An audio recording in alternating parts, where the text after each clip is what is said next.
Hello and welcome back to the Goalkeeping Podcast. I'm Paul Sherratt. I'm Martin Brennan. And I wanted to follow up this week from a podcast we did a few weeks ago, which was RoboKeeper. It's your favourite pod, that? I loved it. Yeah, absolutely love that. Yeah. It's the one I've actually listened back to quite a number of times just to make myself chuckle, even if nobody else found it amusing. But Do you find that weird, though, sitting in the car listening to yourself? Yeah, it's more weird listening to you, actually. But It is odd. Yeah. I was in the car the other day and it randomly came on through the speakers. Yeah, I did that the other day and the kids went, "Oh, Dad, not again." But no. You will listen to it. Yeah, exactly, yeah. So, RoboKeeper. Yeah. So I'm thinking a little twist on this. FrankenKeeper. Okay. Do you know where I'm going with this? Yeah. So this is cobbling to... You and I are the mad scientists again. Okay? Am I the goofy one again? Because You're you made me the goofy one last time. You're the I got a lot goofy of one stick for that. with the bra on your head. I don't mind that. That one? No, okay. It was a weird science reference. Nobody got it because we're too old. But anyway. We. It's FrankenKeeper. Right. It's cobbling together. No, sewing together, sticking together. I don't know how we do it. We need to think about the technology required. Yeah. But we are going to create, between the two of us, the ultimate goalkeeper. We're going to take, it's a bit graphic this, but we're going to take all of the current Premiership goalkeepers and take bits from them, maybe not all of them, to make our FrankenKeeper. Right. It's going to be hard, this. It's not going to be easy, this. You have to get your hacksaw ready. Okay. And we need to, I don't know whether it was sewing, I think Frankenstein, they were like sewed. I don't like sewed stitches, though, so I don't want to do that. You don't want to do the No, stitching? I'm happy whatever you I don't do stitches. I don't know how we, anyway, we're going to because I'll be faint. So you, okay, we'll faint. perhaps we'll get someone else to, we'll choose the bits. There's probably somewhere out there some specialist companies that put bodies. Stitch people's bodies together, yeah. So we'll find them. So if you are one of them. We'll Google it. If you're one of those companies and you're listening or watching, we've got a job for you. Yeah, just drop us a DM. Let's start at the bottom and work our way up. So let's start with the feet. So who's got the best feet? And I don't mean physically. I mean who's got the best. That's another podcast. That's a completely different podcast. Okay. Best feet. Best feet. Best control of a ball with their feet. Yeah, I was going to say there's probably two parts to that, aren't there? So if we go with, let's go with, and it might be an obvious one, it might not for some. Let's go with Ederson for feet. Okay. As in controlling the ball, as in short range, medium range, long range passing, both feet. I think I would go with Ederson on that one, without a doubt. Yeah, I can't disagree with you. I think there's others out there that will challenge, but I think his feet. Let's look at footwork, which is a different thing, kind of movement, isn't it? Yeah. It's kind of footwork patterns, which isn't necessarily one of the same thing. It's not necessarily Ederson. For how good he's are, I think we're looking at standout things, aren't we? Well, if it's a standout thing, I'm going to go with Lloris. Yeah, because we don't want we want a good, this is your proper FrankenKeeper. Yeah. So I'm going, footwork patterns and how quick they move across the goal in short distances. I've got to go Lloris with that. I've always thought his feet were absolutely phenomenal. How he does it and moves that quick, I don't know. Yeah, I think you're right. It's class. Is it technique? Is it ability? Is it I think there's reading the game? Is it all of the above? It's all of them, yeah. But the technique and the way he does it, the way he reads things, he anticipates things, but he doesn't gamble and go early. His feet are, for me, well up there with the best. Does he work? Is there, in terms of speed across the goal, there are exercises that you can do to work on that? Presumably? Yeah, there are exercises. I think the couple of biggest things that you can focus on is not allowing your feet to get too far apart at any point, and try not to allow your feet to get too close at any point. If they're too far apart, you're going to struggle to move and take off. And if they're really, really close, you've got a similar problem. When they're really, really close as well, you've got the thing of trying to balance as well. But it's just how quick he adjusts his feet. That's the Yeah. That's he's the master at it for me, without doubt. Is it? I'm sort of moving up the body, and I think movement is a different trait again, isn't it? I mean, I know we're sort of saying we're sewing these bits and pieces together, but we're sort of not literally. We're sort of there because these are attributes as well as physical bits of your body. But movement? I think with movement, it's a tough one. Do you know what? I'm going to double up. I think I'm actually going to go Lloris on this second one as well. I think his movement, whether it's the movement, whether we give him that just with the feet and not in general move, but then when you think about movement, you most of that is obviously with your feet, isn't it? When you think about it. I mean, I'm happy to go with it. I mean, if we're outsourcing this, cobbling this body together, it's going to be cheaper for us. The fewer keepers. Completely. You know, if we're shipping 20 keepers off to this company to be stitched together, I mean, he's not going to be cheap, is he? That's the only other thing. He's not going to be cheap. No. And Ederson's not going to come in. You know, he's not going to be an Asda, is he? Or Lidl. He's Marks and Spencers, and so we need to think about where we're going to shop. We do actually. I mean, we could do a budget one as well if you want. Like a Frankenstein, and then sort of Frankenstein's what? I was going to say ugly sister, but Franken budget. Franken budge. I've never actually said that word in my lifetime. Budget. I don't know if it means anything, but yeah, it's the Franken budge.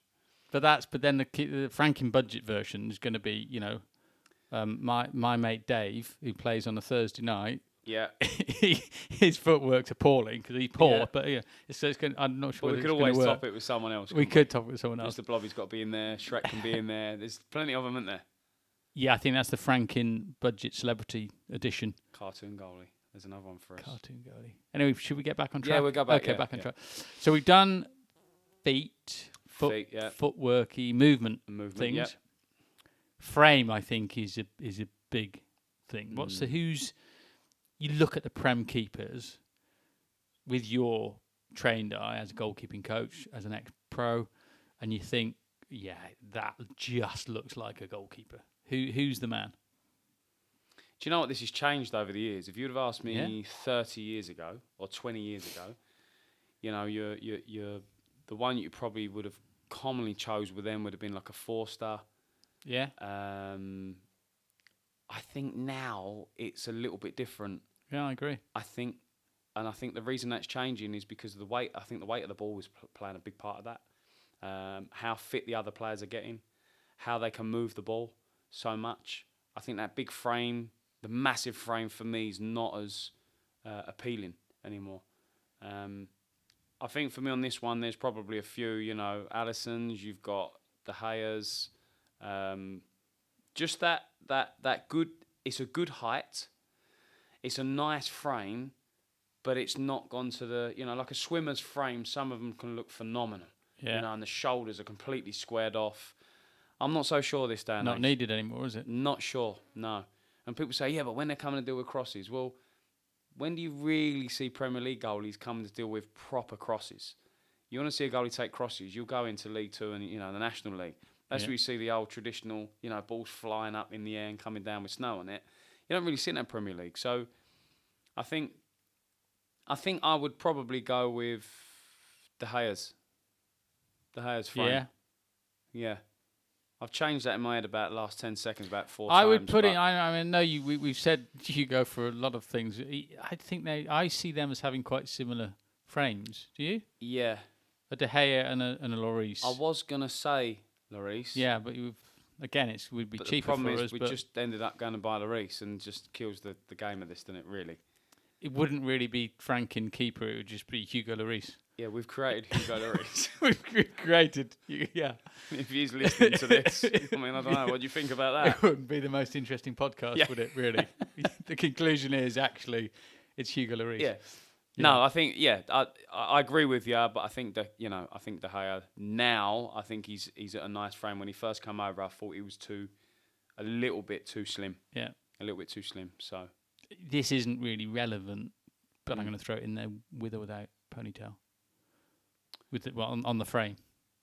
For sexiness, ponytail. Because he obviously came. Did he come with a ponytail, or do you come with no ponytail, then grow a ponytail, and then get rid of it again? No, I don't think he came with a ponytail. I think he had short, spiky hair. You think that fringe came? really Did the high. ponytail I'm come? sure he did.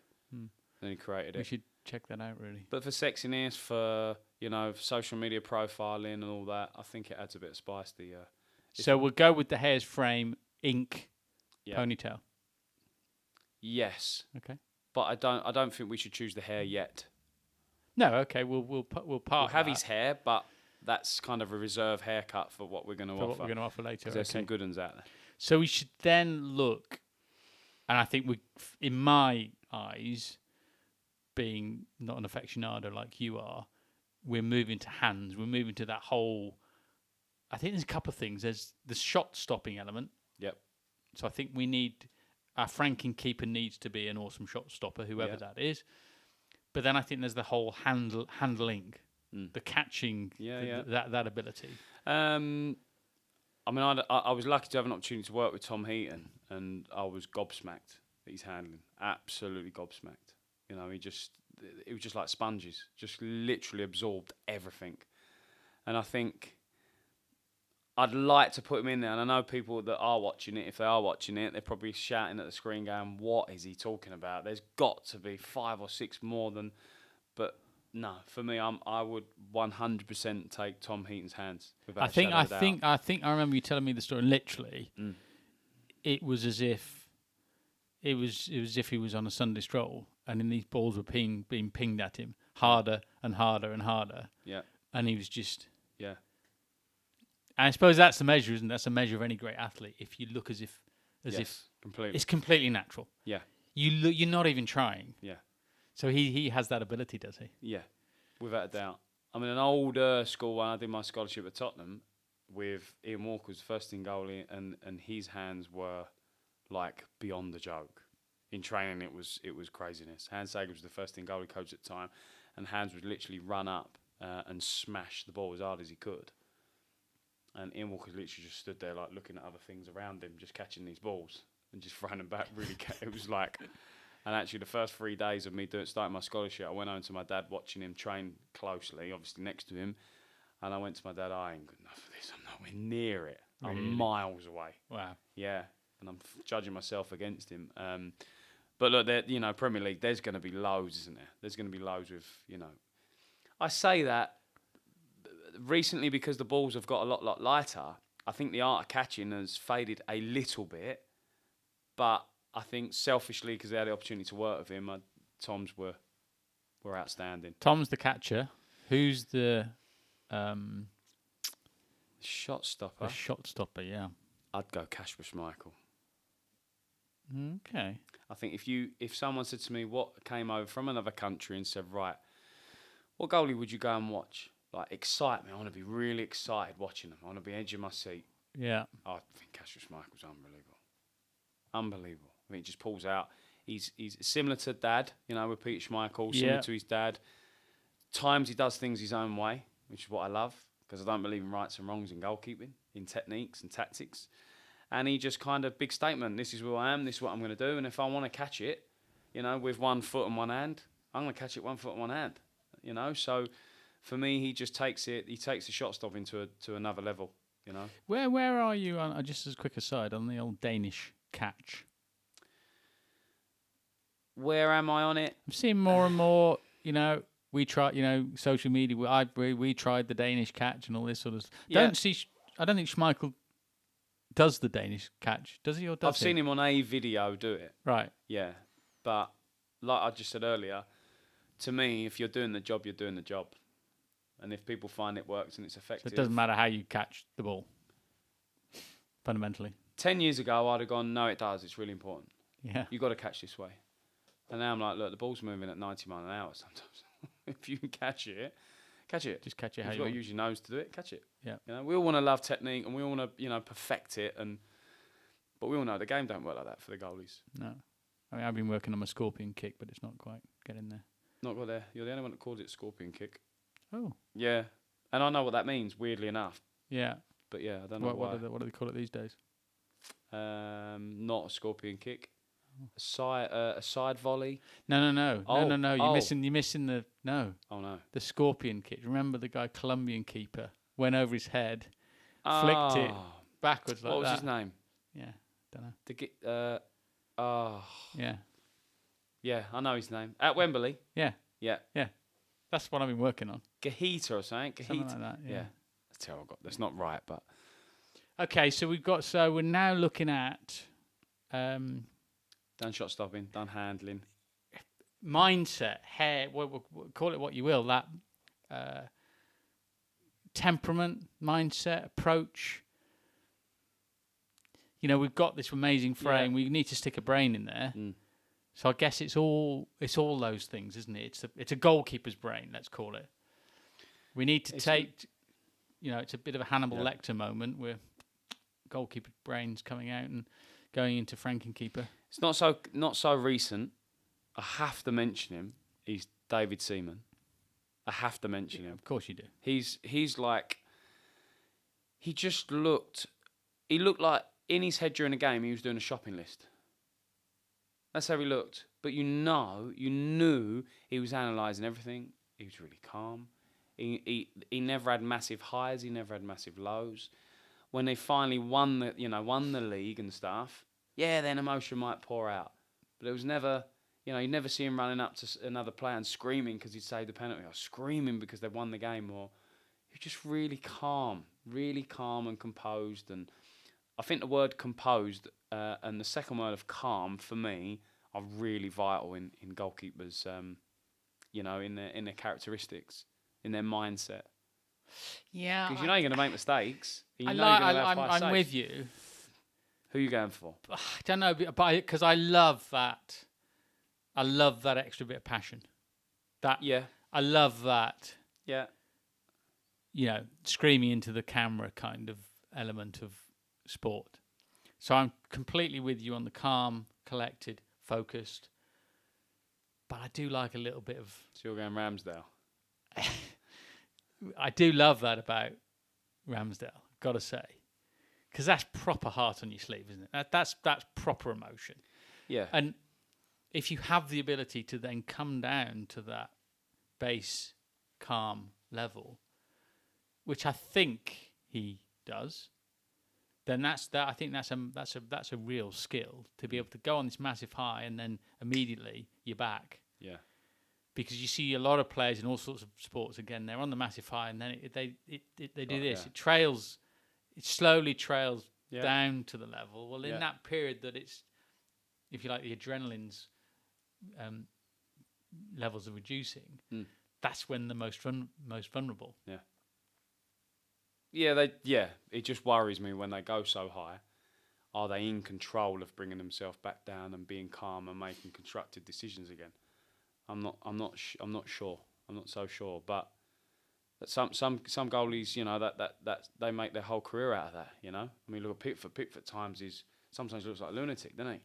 Yeah, he's got those same. But then he comes for the cross and he distributes it and he screams and he gets everyone out. You think, well, he's done the job again. So we haven't put, at the moment, we're not shipping Pickford off to our sewing company. No, I wouldn't.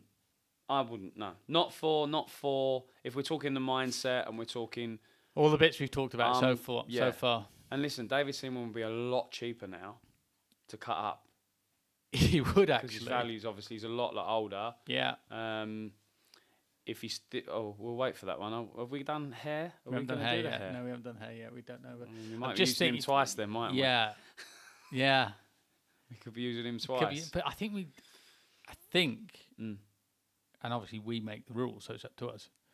I think the rules we did stipulate is that it has to be a modern day Premier League keeper to be shipped off to the FrankenKeeper makers. So unfortunately, I hate to break this to you, but I'll need to perhaps Google it. But I don't think David Seaman is a current Premier League player. Well, we don't know that for certain, so we'll have to Google that. We'll have to Google 100%. That, just to double check our facts. Do you know who I'd like to put in? Fabianski. I think Fabianski's a very... I'm trying to think of the goalies that I don't see ridiculous highs and ridiculous lows. Yeah, he's definitely of that. And I never Yeah. find he's just steady Eddie. Yeah. Doesn't really cause any scenes for me. I don't know him personally, so he could be the complete opposite in the dressing room. I don't know. But on the pitch, he seems very calm, very I steady. had a couple of dealings with him. He was an all-sport keeper Right. back in the day. And he was, as an individual, I found him calm, should we say. Oh, there you go. A bit like Lloris. Hugo's Yeah. the same. They're in inverted commas, real life. Yeah. They're just sort of gentle, calm, approachable people. So my guess is he probably has those traits that we're looking for. Yeah. At a calmer level than Ramsdale. So we're on this. So where do we go? Are we dropping Fabianski in there? I've chose quite a few of them, so I think we need to go Ramsdale for you. Pop it, yeah. I think we need to go Ramsdale. Okay. So let's just recap. We're moving up. We got the footwork, we got the feet, we got the movement. Yeah. We got the frame. We've got the hands and the handling. We've got the mindset, the body. We've got the shot stopping. We've got the mindset and the thing. So I think we've got everything. I'd like funniness though, because whoever I would want to be with, whether I'm coaching them, whether we're just doing some work together, whether we're sitting in, just in a. Do you want to sculpt? Do you want to sculpture the look, one. the look and the kit?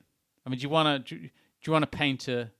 Well, he's going to be in a red kit. Red kit. Full red kit. For those of you that haven't yet listened to the podcast, there's a lot of evidence that suggests that those players.